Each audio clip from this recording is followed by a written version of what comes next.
ጤና ይስጥልኝ ክቡራትና ክቡራን አድማጮች የሰዓቱን ሰበር መረጃዎች እየቀርብ ያለው በቅድሚያም አርዕስተ መረጃዎችን እናስቀድማለን። አብራችሁን ቆዩ። አሰልቺ የሆነ የመጣው የፓስፖርት አገልግሎት አሰጣጥ ጉዳይ በማስመልከት የተቋሙ ዋና ዳይሬክተር ምላሽን ሰጥቷል። እጅግ መደመጥ ያለበት መረጃ ነው። ዝርዝር አለን። ከሰሞኑ በአርባ ምንጭ በህዝቡ ዘንድ ቁጣን ያስነሳው የ10 ዓመት ልጅ ናትናኤል ሚካኤልን አፍኖ በጭካኔ ህይወቱ እንዲያልፍ ያደረገው ግለሰብ ላይ የጋሞ ዞን ከፍተኛ ፍርድ ቤት ውሳኔን አሳልፏል። ይኸውም ውሳኔ ምንድነው? ትሰሙታላችሁ። በነጩ ቤተ መንግስት አቅራቢያ የተከፈተ ተኩስ ጉዳዩን አስመልክቶ የወጣውን መረጃ ወደ እናንተ እናደርሳለን። የህወሓት ህጋዊ ሰውነት ሳይመለስ በትግራይ ምንም ምርጫ አይኖርም ሲል ቃል አቀባዩ መናገሩ፣ ይህን ተከትሎ ከኤርትራ ጋር ግንኙነት አለ በሚለው የኢትዮጵያ መንግስት ክስ ህወሓት ፓርቲ እጅግ አስገራሚ ምላሽን ሰጥቷል። እናሰማችኋለን። ለዚህ ቻናል አዲስ የሆናችሁ ቪዲዮን ሰብስክራይብ፣ ላይክ ተደርጉ ዘንድ እየጋበዝን ሀሳብ አስተያየቶን ኮሜንት ሴክሽን ላይ ያስፍሩ። ወደ ዝርዝሩ እናልፋለን። አብረን እንከታተለው። ክቡራን አድማጮች በቅድሚያም በአርባ ምንጭ ከተማ አስተዳደር የ10 ዓመት ታዳጊ ናትናኤል ማይክልን በማገትና በአሰቃቂ ሁኔታ ህይወቱ እንዲያልፍ ያደረገው ተከሳሽ ወርቅነህ አሰፋ በሞት እንዲቀጣ የጋሞ ዞን ከፍተኛ ፍርድ ቤት ወስኗል። ተከሳሹ የቀድሞ የመምህርነት ስራውን ተጠቅሞ ታዳጊው ናትናኤል ማይክልን ከትምህርት ቤት ሲመለስ ጠልፎ ወደ መኖሪያ ቤቱ ወስዷል። ተከሳሹ ልጁን በቦክስ ከመምታቱም በኋላ በአፍና አፍንጫው ላይ በፕላስተር በማሸግ አፍኖታል። ልጁ ለማምለጥም ሲታገል ተመልሶ በመምጣት በአንሶላ አንቆ ህይወቱን ካጠፋ በኋላ አስክሬኑን መጸዳጃ ቤት ውስጥ በመደበቅ ለመሰወርም ሞክሯል። የወንጀል ህግ አንቀጽ 539 ቁጥር 1 ሐመሩሃና 590 ንዑስ 2 ሰኔ የተላለፈ ተከሳሽ አስቀድሞ በህፃኑ ቤተሰብ ላይ ገንዘብ የመጠየቅና የራሱን ኑሮ የመቀየር አደገኛ አስተሳሰብ አንግቦ መሆኑ በክሱ ላይ ተገልጿል። ውሳኔው የጋሞ ዞን ከፍተኛ ፍርድ ቤት የአቃቢ ህግና ክስን ማስረጃዎች አጥጋቢ ሆኖ በመገኘቱ ተከሳሹ በጭካኔ በተሞላበት መንገድ የፈጸመው አስቦ የመግደልና ታዳጊን የመጥለፍ ወንጀል ተረጋግጦበት በሞት እንዲቀጣ ውሳኔን አስተላልፏል። የዚህ ፍርድ ውሳኔ ለታዳጊው ናትናኤል ቤተሰብና ለህዝቡ ፍትህ የሚሰጥ እንዲሁም ለህፃናት ደህንነት የተገባ መልእክትን አስተላልፏል። መረጃው ከአርባ ምንጭ ከተማ ኮሚኒኬሽን የተገኘ ነው።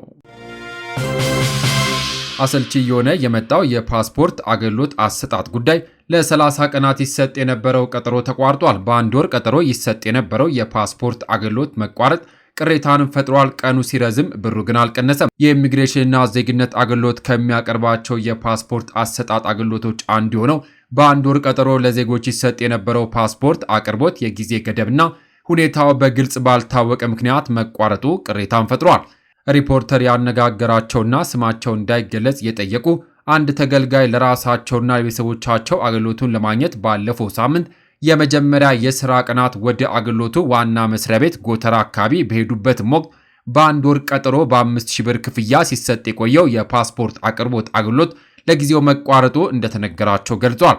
ማሟላት የሚገባኝን ሰነዶች ሁሉ ይዤ ጎተራ አካባቢ በሚገኘው መስሪያ ቤት ደርሼ ወደ ውስጥ ለመግባት ምክንያቴን ለሰራተኞች ባሳወቅኩበትም ወቅት በአሁኑ ሰዓት እየተሰጠ ያለው ፓስፖርት በ2 ቀናት በ25000 ብር ክፍያና በ5 ቀናት በ20000 ብር ክፍያ የሚቀርበው ፓስፖርት ብቻ መሆኑ ተነግሮኝ አቅሜ ስለማይፈቅድ ትቼ ተመለስኩ ሲሉ እኚሁ ግለሰብ ተናግረዋል።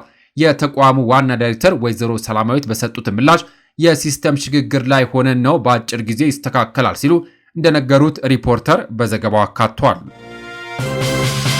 በአሜሪካ በነጩ ቤተ መንግስት አቅራቢያ በተከፈተ ተኩስ 2 ብሔራዊ ዘቦች ላይ ጉዳት ደረሰ። የዋሽንግተን ከንቲባ ጥቃቱ የታቀደ ጥቃት ነው ብለውታል። በተኩስ ልውውጡ የተጎዱት ብሔራዊ ጠባቂ ወታደሮች በአደገኛ የጤና ሁኔታ እንደሚገኙም ተናግረዋል። ተጠርጣሪው አስቀድሞ በአንድ ጠባቂ ወታደር ላይ ተኩስ የከፈተ ሲሆን እርሱ ሰምተው በመጡ ሌሎች ብሔራዊ ጠባቂ ወታደሮች ላይ ጥቃት ማስፋቱን የአካባቢው ፖሊስ አስታውቋል። ረቡዕ ከሰዓት በተፈጸመው በዚህ ጥቃትም ሳቢያ ነጩ ቤተ መንግስት በጊዜያዊነት ተዘግቷል የተባለም ሲሆን በምስጋና ምሽት ወይንም ታንክስጊቪንግ ዋዜማ በዋሽንግተን ዲሲ የሚገኘው ግዙፉ የአየር መንገድ በረራ እንዲያቆም ተደርጓል ተብሏል።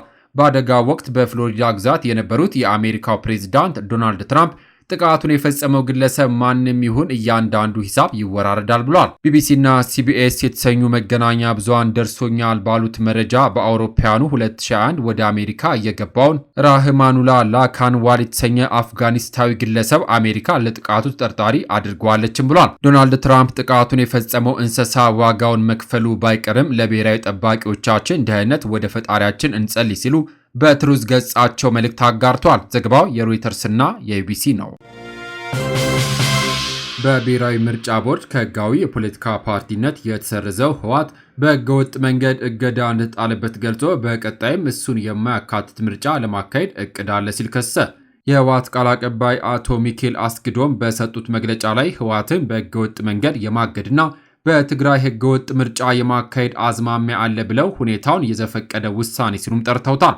በኢትዮጵያ ብሔራዊ ምርጫ ቦርድ የህጋዊ ፓርቲነቱን እውቅና ያጣው ህወሓት ከዳር 8 2018 ዓ.ም እስከ ዳር 13 2018 ዓ.ም የማዕከላዊ ኮሚቴ ስብሰባውን አካሂዷል። ነሐሴ 7 2016 ዓ.ም 14ኛው ጠቅላላ ጉባኤውን ሲያከናውን የሚጠበቅበትን ሂደት ሳይከተልና ለምርጫ ቦርድ ሳያሳውቅ የሚካሄደው ነው ማለት በቦርዱ ተቀባይነት የለውም የሚል ደብዳቤ እንደተጻፈለትም ይታወሳል። ከማዕከላዊ ኮሚቴ ስብሰባ መጠናቀም በኋላ የፓርቲው ቃል አቀባይ አቶ ሚካኤል በሰጡትን መግለጫ በትግራይ ህገወጥ ምርጫ የማካሄድ ፍላጎት እንዳለ ገልጸው ይህም ህወሓትን ኢላማ በማድረግ ህዝቡን ለማጥቃት እንደሆነም ተናግሯል። ቃል አቀባዩ ከህወሓት ህጋዊ ሰውነት መሻር በተጨማሪም ከኤርትራና ከፌዴራል መንግስት ጋር ስላለው ግንኙነት እንዲሁም ስለ ተፈናቃዮች ጉዳይም ተጠይቋል።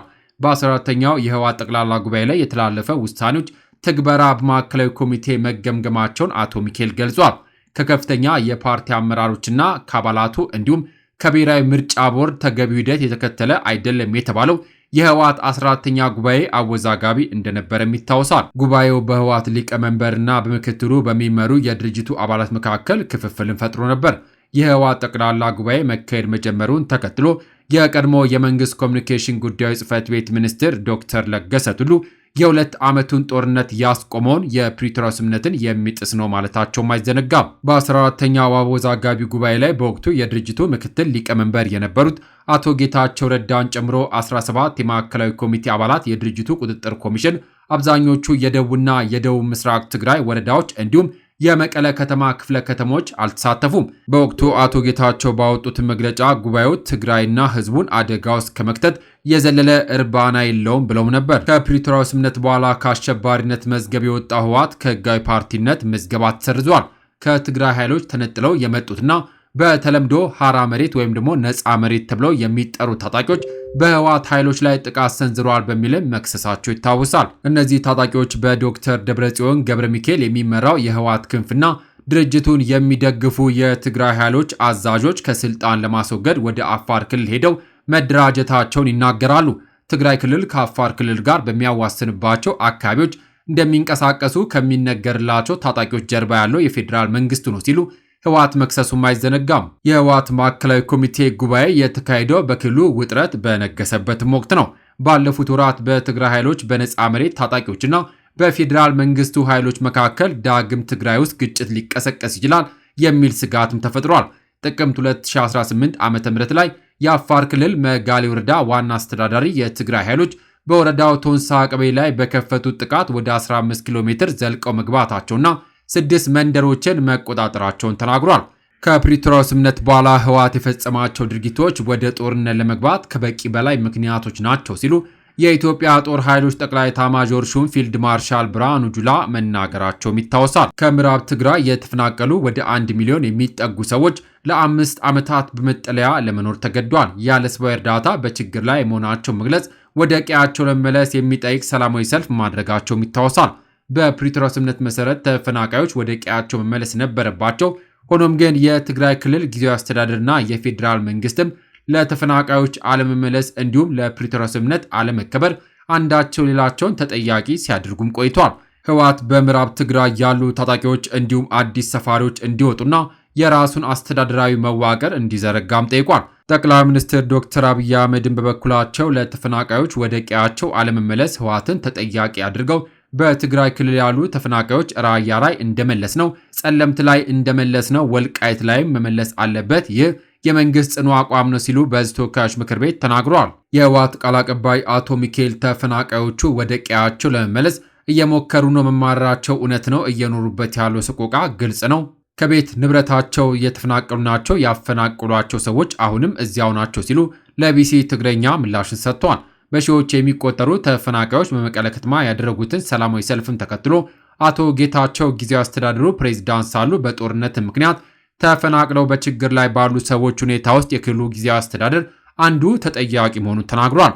በአቶ ጌታቸው ረዳ ይመራ የነበረው ጊዜያዊ አስተዳደር አላሳካቸውም ከሚባሉት መካከል አንዱ የተፈናቃዮች አለመመለስ ነው። ከትግራይ ክልል ተወክለው የፕሪቶሪያ ስምምነት ተፈራራሚ ከነበሩት መካከል አንዱ የሆኑት አቶ አሰፋ አብራ ከቢሲ ትግረኛ ጋር ባደረጉትም ቆይታ ተፈናቃዮችን በማስመለስ ረገድ ዋናው ኃላፊነት የፌዴራል መንግስት መሆኑን አስምረውበታል። ቅድሚያ የሚሰጠው ለሰብአዊነት መሆኑን በመግለጽ ግዛት ወይም ካርታ የማረጋገጥ ጉዳይ አይደለም፣ ግዛቱ የኛ የሚሆነው ህዝቡ በመሬት ላይ ሲኖርበት ነው፣ ህዝቡ እዚያ ከሌለ ቦታው የኛ አይደለም በማለትም አስተያየታቸውን ሰጥተዋል። ህወሓት ከኤርትራ መንግስት ጋር እየሰራ ነው የሚለውን የፌዴራል መንግስት ክስ መስማት ከጀመረም ሰነባብቷል። አቶ ሚካኤል ግን ስለ ጉዳዩ ጭምጭምታ ይሰማል፣ ሆኖም በፓርቲም በመንግስትም ደረጃ ከኤርትራ መንግስት ጋር ግንኙነት አልተጀመረም ሲሉ አስተባብሏል። የኢትዮጵያ የውጭ ጉዳይ ሚኒስትር ለመንግስታቱ ድርጅት በጻፈው ደብዳቤ የኤርትራ መንግስትና ህወሓት ጸምዶ በሚል ጥምረት ኢትዮጵያ ላይ ጦርነት ለመክፈት እየሰሩ ነው ብሎ መክሰሱም ይታወሳል። ይህንን ክስ ህወሓትም የኤርትራ መንግስትም አስተባብለዋል። የውጭ ጉዳይ ሚኒስትሩ ኤርትራና ህወሓት በቅርቡ በታጣቂዎች የሰሜን ወሎ ዋና ከተማ የሆነችውን ወልዲያን ለመቆጣጠር ባደረጉት ሙከራ ውስጥ ተሳትፈዋል ሲል ያለፈው መስከረም ወር ላይ ከሷል። ጠቅላይ ሚኒስትር ዶክተር አብይ አህመድ ማንኛውም ከውጭ ሀገራት ጋር የሚደረግ ግንኙነት መካሄድ ያለበት በፌዴራል መንግስቱ በኩል መሆኑን ጠቅሰው እነሱ ወይም ደግሞ ህወሓት ከውጭ መንግስት ጋር ምን እያደረጉ ነው ሲሉ ውንጀላ አዘል ጥያቄ ለህዝብ ተወካዮች ምክር ቤት ማቅረባቸው አይዘነጋም። የህወሓት ቃል አቀባይ በሰጡት ምላሽ ከሻዕቢያ ጋር ወዳጅ በመሆን ብልጽግናን ለመውጋት የተደረገ ንግግር የለም፣ እኛ እያልን ያለነው በጋራ የፕሪቶሪያን ስምምነት እንተግብር ነው፣ ሁለታችንም የሚጠቅመው እሱ ነው፣ የሚያሳስረንም እሱ ነው ሲሉም ተናግረዋል። ዘገባው የቢቢሲ ነው። የተከበራችሁ የዩቲዩብ ቻናል ቤተሰቦች ከዚህ በፊት በትሩዝ ኢትዮጵያ ቻናላችን የምታውቁም ቢሆንም አሁን ግን ባልታወቀ ምክንያት በብዙ ሺህ ተከታይ የነበረው ቻናላችን በመዘጋቱ ያዘንን ቢሆንም ግን በአዲስ መንፈስ በሌላ ቻናል ተመልሰናል። ሁላችሁም ይህንን ቻናል ሰብስክራይብ በማድረግ እንድትቀላቀሉኝ ሀሳብና አስተያየታችሁን ኮሜንት በማድረግ ድጋፋችሁ አይለይኝ ስል ከምስጋና ጋር በአክብሮት እየጠየኩኝ ለሰዓቱ ያስኩላችሁ ሰበር መረጃዎች እነዚህን ይመስሉ ነበረ። ከሰዓታት በኋላ በሌሎች በአዳዲስ መረጃ እስከምንገናኝ በያለንበት የዓለም ዳርቻ ቸር እንቆይ።